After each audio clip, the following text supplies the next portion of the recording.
So Studio One 7.2 just came out today, and there's quite a few cool features, but the one that I'm most interested in right now is the new plugin called Sub-Zero Bass, which is a bass synth. I'm sure in this quick exploration we'll look at some of the other things, but let's check out Sub-Zero Bass. My name is Rollo. I'm a producer and mixing engineer from Perth, Australia. I hope you're doing well today. Before we get into it, there's a bunch of freebies linked below, such as a free vocal mixing cheat sheet, Studio One presets, other stuff. Let's get into it. So it is similar to their other recent plugins, Cinematic Lights, I believe it's called, and Deep Flight one as well, where it's got this kind of Venn diagram style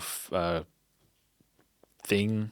I don't know what to call that. Like drag it around and it changes the tone. It's got some cool knobs and envelope mapping abilities. Arpeggiator, repeater, reverb. Looks pretty smooth. I like the background. I wonder if you can change that. Often you can change these things. Oh, we can also look at LFOs, filters, and envelopes. Nice. Looks pretty clean. So I had just clicked on this before I had started recording.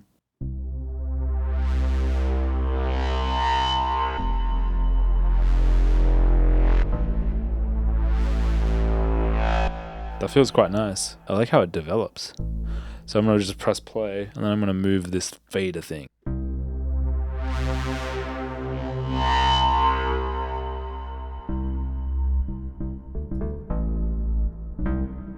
Right, I see. So there's 3 different instruments kind of in one.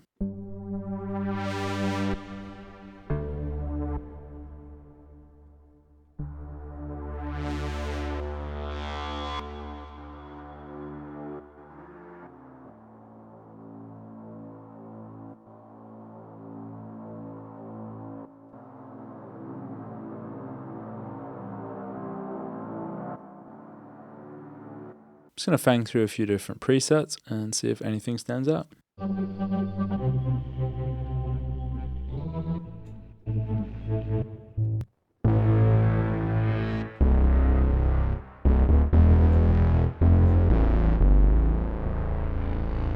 That's quite cool, No Life.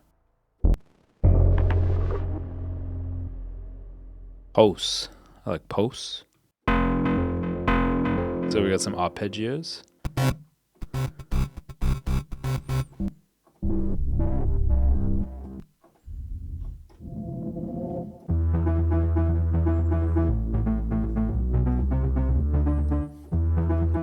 This is very Tron.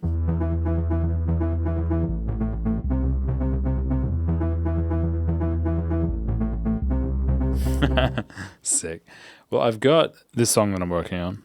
Well, song is a stretch, but I have this beat idea that I'm working on. And I've got the Roland Pro Mars as my main bass synth right now. So it sounds like this.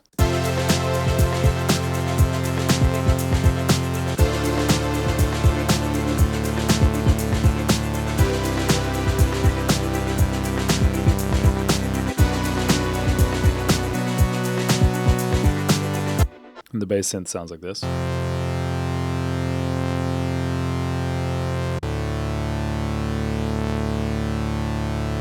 So it's quite a thick sounding bass synth. It's quite nice. What I'm going to do is mute it, put the same bass part on the Sub-Zero bass, and see how that feels.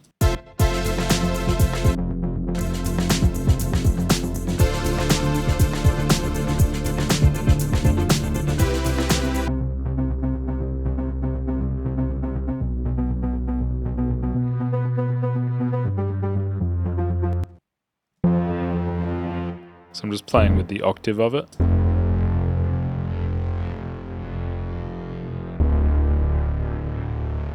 That's quite fat.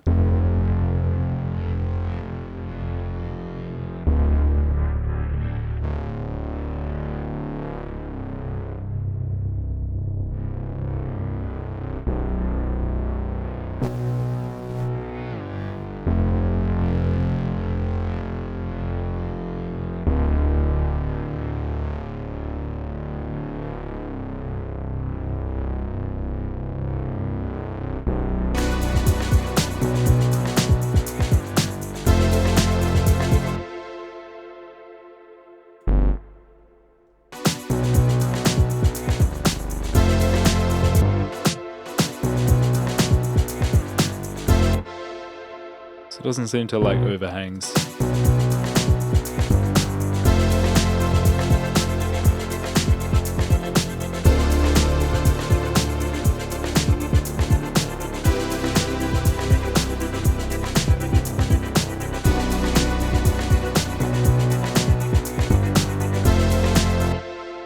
That's feeling good. I mean, that's a solid sounding bass.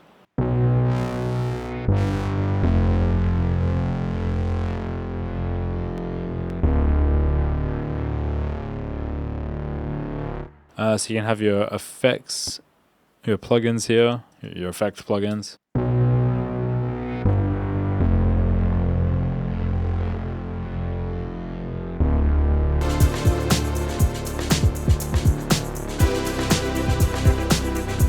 So it's the classic pre-Sonus instrument kind of effect panel. You get your modulation, distortion, bit crush, gate, EQ, pan, and then some modulation stuff, as in like moving things in the actual instrument itself. I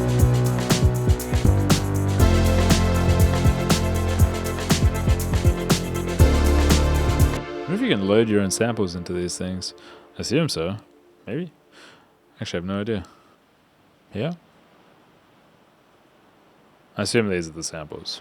Sure, there's a way that you can actually edit them, but... Oh, cool. I think it sounds good. I could use this as a bass synth for a professional production.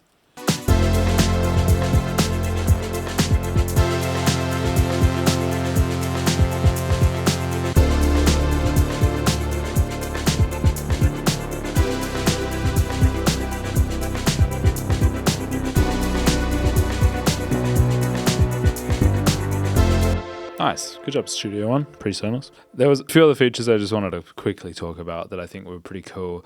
First was if you go to the follow tool here and you go continuous centered, a bunch of different doors have this. It's really good if you make content, I think.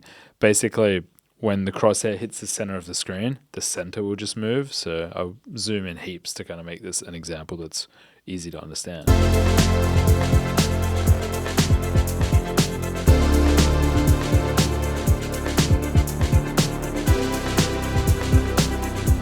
Looks good for content. You can have that continuous scroll. Another thing I noticed was, I didn't actually see anything about this, but with third-party plugins, it now codes them based on like what type of plugin they are, which is actually really good because I try to use AU plugins as much as possible. So now I've got different codes so that I don't need to look for the actual text, which is always hard to see. I can just look for blue. I'm sure there's a bunch of other stuff. Like the pattern editor, they've done some changes to. If you click this button, it will kind of map it to the size of the screen perfectly, which is handy to have, or, up to this point, I guess. I'm sure there's a ton of other stuff, but I'll be keen to check it out. But what did you think of Sub-Zero Bass? Do you like it? I think it sounds great. I think I'll use it for this song, to be honest. And that's kind of only scratching the surface of what it can do and also the presets. So I'm sure there's lots of goodies in there. And if you could upload your own samples, which maybe you can, I don't know, that might be sick. So go check it out. As I said before, you can go get those free presets below. If you're in need of a producer or a mixing engineer, or if you live in Perth and you want to record some vocals, you can check out my website below and get in touch. Catch you next video.